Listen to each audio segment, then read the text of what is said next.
Okay, hello internet people, I'm Jamie. I am going to be giving a quick tutorial video today on how to give a cat or a dog or some other animal subcutaneous fluids using the syringe method. I found a ton of videos online for how to do it with the normal like IV gravity drip style method, but I haven't found any good ones for syringe method, so I wanted to share that with you today. If you are going to do the syringe method, there are a few different supplies that you are going to need. The first thing that you're going to need are the syringes that you're going to use.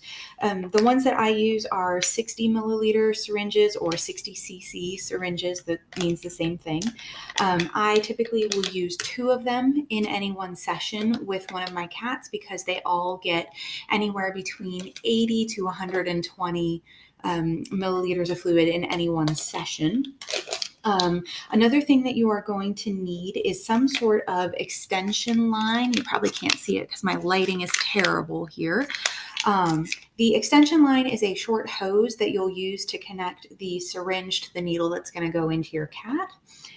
So that's very helpful to have. That way you're not having to pull the needle in and out if you have to change syringes, and you don't have to worry about sticking your cat multiple times. And it also gives the cat the freedom to move around a little bit. Another thing that you are going to need is whatever needle you are going to use for actually sticking your cat. And there are 2 really different options. One option is just a plain hypodermic needle. And then another option for you is a butterfly needle. The butterfly needle is a small needle. It's usually 3/4 of an inch long. So it's typically a little bit shorter than some of the regular hypodermic needles because not everything is made in a 3/4 inch size. But the butterfly needle also comes on a little hose of its own. And so I'll pull this out here and show you. So it does have its own little tubing. If you didn't have a separate line, you could get by with this, but it's really only helpful if you're doing a cat who doesn't in any way hate fluids or a cat who doesn't move around a lot. Otherwise, I do recommend having the longer line. There are times where I will sometimes, if I need to use a butterfly needle, I will use the longer line and attach the butterfly to that. But I can show you how to set that up today, but I won't be using that in the cat I'm going to demonstrate on today.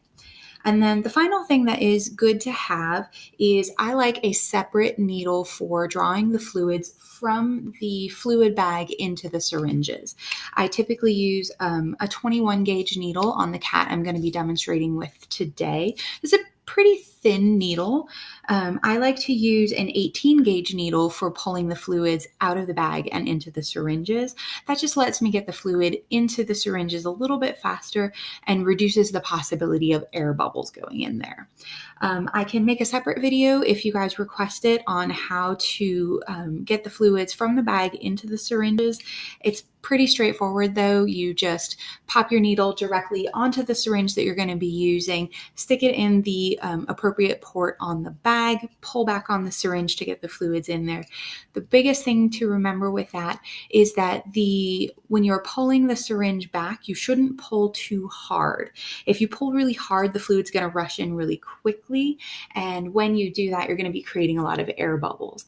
And then those tiny air bubbles can make bigger air bubbles underneath your cat's skin as you're giving the fluid. It's not life-threatening, but it can be a bit uncomfortable for them, and it's best to avoid whenever possible. So as you get used to pulling the fluids into the syringes, you'll notice that there is a particular speed that you'll find where when you pull on it, the plunger will move back smoothly. Cat is getting in the way here. The plunger will move back smoothly and you won't be getting extra air bubbles in your line. This is Cat. He's going to be our demonstration model today, but I am going to pause this video for just a minute because I need to get his little snack, which is the only reason he's up here voluntarily. He's in it for the food. So hold tight, people. I will be right back with you.